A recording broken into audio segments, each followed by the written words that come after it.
Sikuwa najua kitu, lakini saa hii mwalimu amenifunza mpaka mwenyewe naweza kata nguo tena nishone na iishi.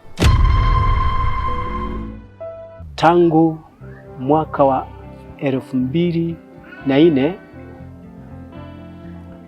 nilijikuta mashakani.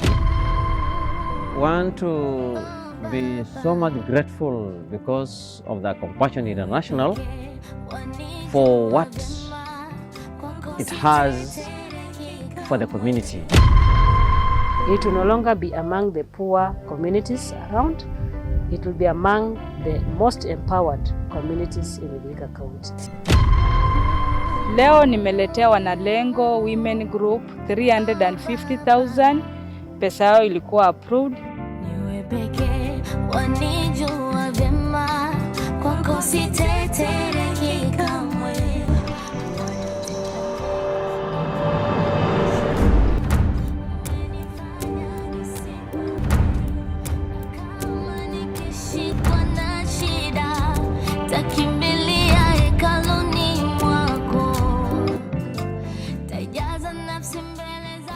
My name is Elika Mkoya. I am the project director of KE-828 SEK St. Paul's WANDECHE C.D.C, a project that is under the SEK Church of Maseno North Diocese. My name is Victor Bwakali, and by the grace of God, I am the patron of WANDECHE C.D.C KE-828. The project began in the year 2008 as a result of moving from one partner to another due to the internal issues that were there by then. From that time, if I can see, before the Compassion International came into WANDECHE and what WANDECHE is today, there is a big change. When we arrived at WANDECHE community under the SEK Church, we had no office, we had no space, we had so many children, 350, and we thank God because through our arrival, the church was envisioned. I am the Reverend in the Anglican Church of Kenya and in WANDECHE Church where the project is situated. As a patron, I'm the leader, whereby I'm overseeing all the activities that are happening in the project to ensure that the project is running smoothly and that the church, which is a local church where the project is situated, plays its role as well in the project. And as years went on, the church continued buying more land and allowing us to expand. We went on and built a kitchen. We also realized that in SEK Church, we don't feed from the church. There was need for a hall. We were given space, we built a hall. And because of our fast growth, we were given a survival program. The condition was you build a room for you to be given the program. And we thank God we also given space. We build a room for survival program. I want to be so much grateful because of the Compassion International for what it has for the community. Generally, we realize that Compassion International has got an objective of releasing the poor children from poverty in Jesus' name, which is so key to the community where we have got vulnerable children, children who would have attained a potential in their lives, but because of constraints of finances and other issues, maybe lack of parental love, having maybe one parent not being able to achieve their full potential, we see Compassion International coming in to ensure that these children are able to attain their potential. When we came into this community, there was no electricity, the roads were not passable, there was no water, but by our presence in the community has been enlightened. We have roads that are passable, they are being maintained by the county government. You can drive in, which was never before. We have electricity, and a number of our caregivers have also been able to install electricity in their homes. So our project has been used as an eye-opener to break the cycle of poverty in the community. This is a place that was known for mad people and robbers. But by our coming, the security in the land is well promising. We have not had issues of robbery. We have not had issues of mad people because of the gospel that is being preached. And we thank God because He is manifesting Himself in different ways to deliver the community from the bondages that they were in. Compassion International has greatly assisted me in this church to improve the spiritual welfare, because they are founded on a spiritual foundation of which is releasing poverty in Jesus' name. At the moment, we are grateful because we are having 338 beneficiaries who have been registered, whereby we have 3 programs. We have survival program, home-based, child and youth development. All these are geared towards developing this child holistically in the 4 areas, which are physical domain, social domain, spiritual domain, and cognitive domain. Kwa majina naitwa Faith Atieno. Hii class tuko nayo ni tailoring class. Tuko na wanafunzi hapa na mimi ni mwalimu wao. Hao wanajifunza skill training ni wamama wa survival.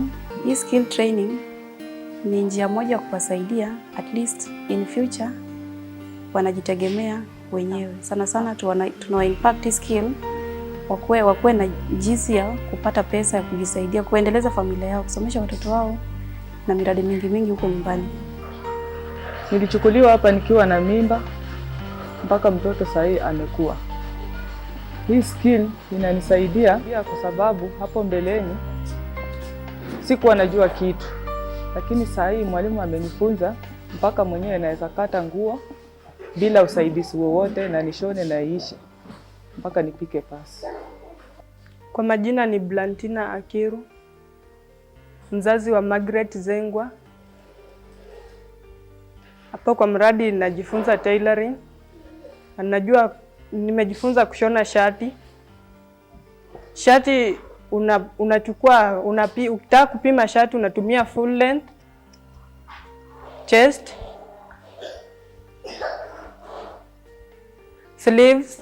sleeve round. Alafu unachukua material yako unaweka kwa meza. Unaanza kupima hizo measurements, alafu unakata. Kisha kata unashona. Mradi umenisaidia kwa wingi sana. Umenipea manufaa, nimejua kushona. Hata mwaka uliopita Disemba tarehe 6 tulienda kwa mtihani. Tumefaulu kwa mtihani. Sasa tunangojea certificate sasa. Na sasa hivi tunafurahia kwa mwalimu wetu ambaye amepea skill. Mimi nashukuru sana Compassion kwa maana imenitoa mbali sana. Mimi chenye naomba tu Mungu awabariki na azidi kuwaongezea zaidi. Nasema tu ni asante sababu amenitoa mbali, sikuwa najua chochote, lakini saa hii mimi niko stable, naweza jisimamia. Nafanya kazi yangu bila kuandikwa, mwenyewe nitajiandika na nifanye kazi yangu nikisaidia jamii yangu. Sasa nasema asante kwa Compassion kwa kazi yenye walinipea ya mkono yangu ya kusaidia jamii yangu.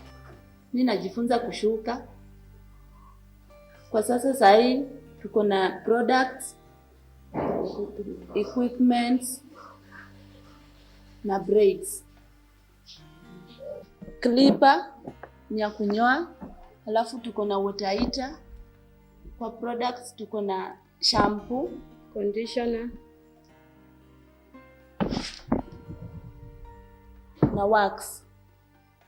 Hii ni conditioner treatment.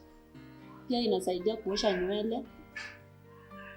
Alafu hii ni ya kutengeneza dreadlocks. Hii mradi ni mzuri sana.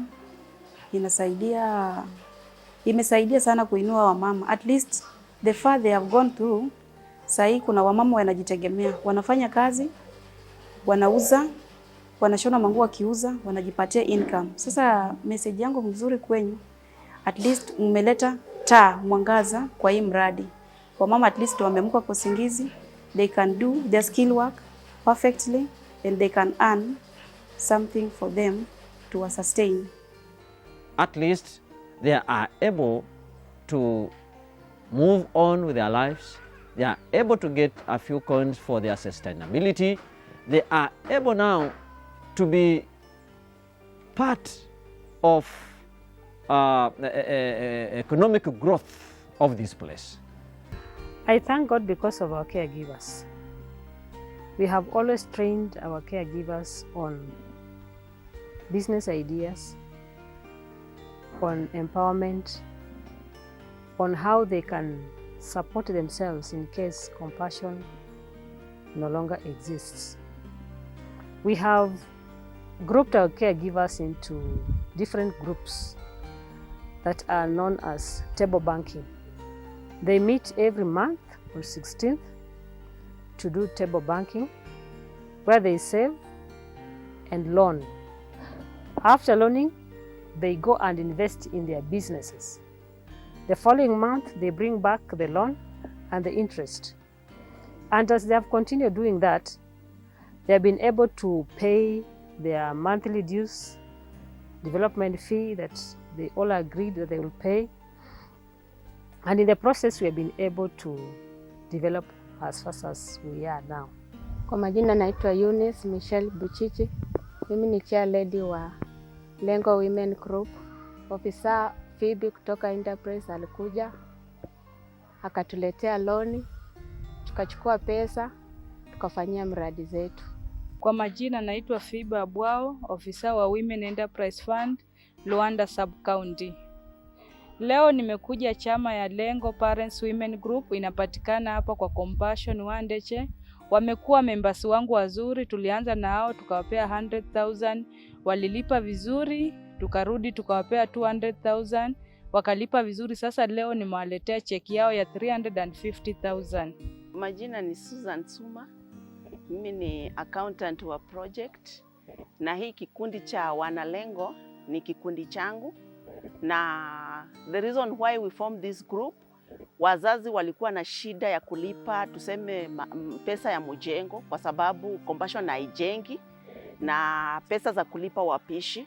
Sasa tukakuja na initiative ya wazazi kukuja pamoja kama groups, alafu tukaform kikundi cha wanalengo. Kupitia kwa wanalengo, wazazi wako in a position kulipa madeni yao ya monthly contributions na building fund. Hata mkiangalia hapa kwa project ya Wandeche, tumewezeshwa kujenga ofisi, tumewezeshwa kujenga hall, jikoni, hata na survival room. Sasa tunajenga resource center, na kupitia kwa hii pesa yenye tunapata kupitia kwa chama, wanapata pesa kutoka kwa Women Enterprise Fund, wanaenda wanafanya biashara na wanajijenga kidogo kidogo, na kile kidogo ambacho wanapata wanaleta kwa ofisi, nasi pia inatuwezesha kuendelesha mijengo ambazo tuko nazo na kulipa wafanyakazi ambao wako katika mradi. 3 out of them have already been registered with social services.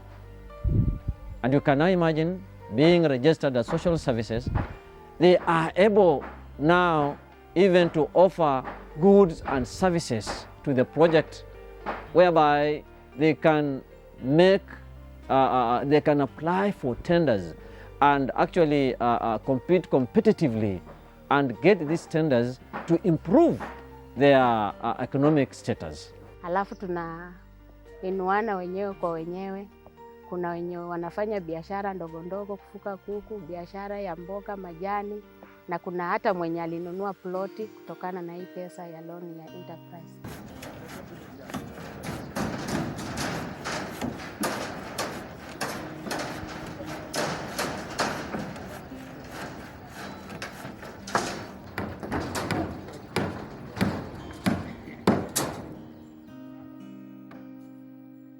And actually we are grateful because of the support that they have given us. Most of the developments that have been done on this compound are a result of caregiver empowerment.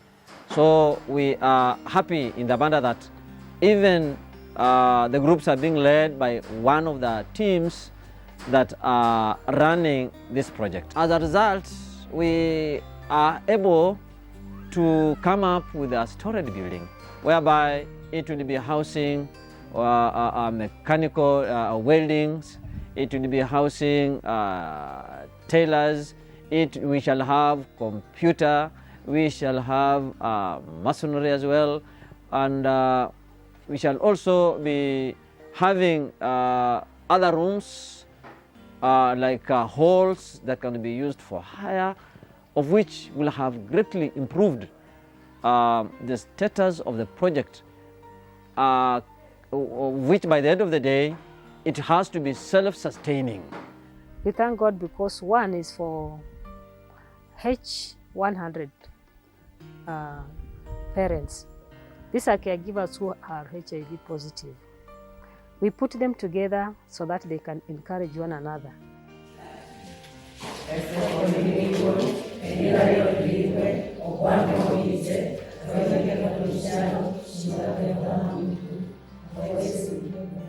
Some of them had despaired in life, some of them were almost giving up. In fact, some had decided to die. But through counseling, support, referring them to hospital, the medical support that we are giving them, that little transport, they felt loved, they felt accepted. Kwa majina ni Jafet Olwano. Hii ni kikundi cha WANDECHE C.D.C 100 HIV. Hii kikundi ni ya watu wana ugonjwa ya HIV.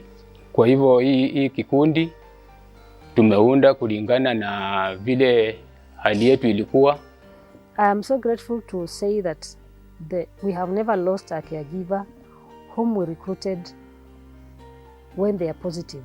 Yaani hata ukiwa kwa kikundi cha watu wenye sio wenzako,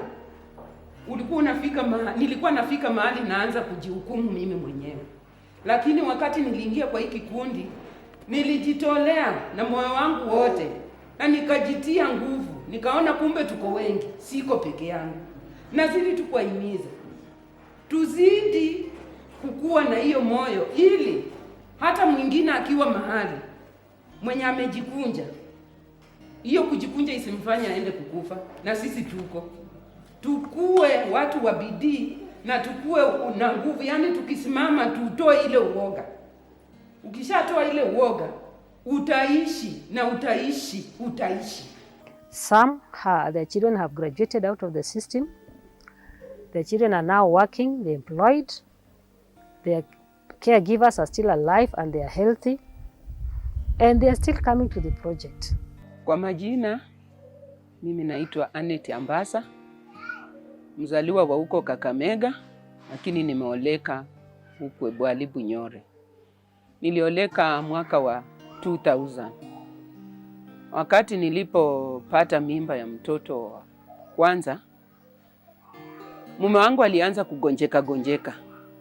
Sasa si kuweza kuelewa shida ni nini. Kila wiki anarudi na dawa ya malaria. Wakati huo dawa ilikuwa inaitwa metakalfin. Sasa kila wiki akianza kugonjeka alikuwa anarudi na metakalfin kwa nyumba. Hasa mimi nikaona tu ni malaria. Lakini akaendelea hivyo hivyo mpaka mtu akakuja akaniambia, bwana yako huyu umpeleke kwa muombaji. Tukaenda kwa muombaji. Kufika kwa muombaji akasema, bwana yako ametumiwa majini, ndio yenye inamnyonya damu, ndio inafanya anagonjeka. Sasa huyo muombaji alikuwa anatuambia tu book clinic ya kwenda huko kila Wednesday na kila Friday, na kila mkienda mnaenda na pesa, mnaweka katikati ya Biblia. Tulifanya hivyo kwa muda wa karibia mwezi mmoja. Si kuona mabadiliko. Nika give up. Rafiki yangu akaniambia, huyu mtu mnaenda huku sio muombaji, huyu ni mtu anataka tu pesa. Nika give up. Sasa nikamwambia, wacha tuende hospitali tupimwe. Mimi nasikia watu wanapimwa hospitali huko Kakamega. Nikamwambia tuende hospitali tupimwe. Akaniambia, mimi siendi kupimwa, we ukienda kupimwa, na sasa hiyo niko na mimba miezi 7. Enda upimwe, ukipatikana uko nayo nitajua hata mimi niko nayo. Kweli mimi nilijikaza nikaenda nikapimwa. Nikaambiwa, hiyo ilikuwa 2002. Nikaambiwa niko HIV positive. Kurudi kumwambia, akaniambia, nikamwambia wamesema tuende na wewe. Akakataa. Na akaendelea kukua mgonjwa mpaka akakuja akafariki 2004. Na mimi vile nilipimwa sikujikubali, sababu nilikuwa najiangalia mwili niko strong, mimi sigonjeki. Nilikuwa na doubt, nasema hawa watu ni kama wananidanganya, lakini nikiangalia mume wangu naona ni kama tuko wagonjwa. Kweli sikurudi hospitali, nikazaa huyo mtoto wangu, nilizalia nyumbani. Nilikataa hata kwenda hospitali. Nikanyonyesha mtoto kwa mwaka 1 na miezi 3. Huyo mtoto yuko na ako university saa hizi. Lakini kukuja sasa kujikubali ilikuwa 2007. Mama yangu mkwe naye pia akaanza kugonjeka kila wakati. Sasa kuna jirani akakuja akasema, huyu mama yenu mkwe mpeleke Coptic aenda apimwe. Kweli tukaenda na yeye. Sasa si mimi nimempeleka, najua yeye ndiye anaenda kupimwa. Kufika kule tukaambiwa huyu mshereni kweli ako positive na CD4 count yake iko 70. Hapo mimi nikasema aje nijitokeze na mimi nipimwe, nione CD4 count yangu iko ngapi. Hasa kwenda kupimwa ikaonekana CD4 count yangu ni 50. Na ya ule mama mkwe na ako na 70 years yake ni 70. Hasa nikarudi nikauliza daktari, mimi na huyu mama ni nani anaenda kukufa? Nikaanza tena kujiuliza maswali. Sasa hapo ikabidi tuwekwe kwa madawa. Wakasema hii CD4 yenu iko chini, lazima nyinyi wote muanze madawa. Tukaanzishwa madawa na mama mkwe. Mama mkwe amekuja akakufa 2012.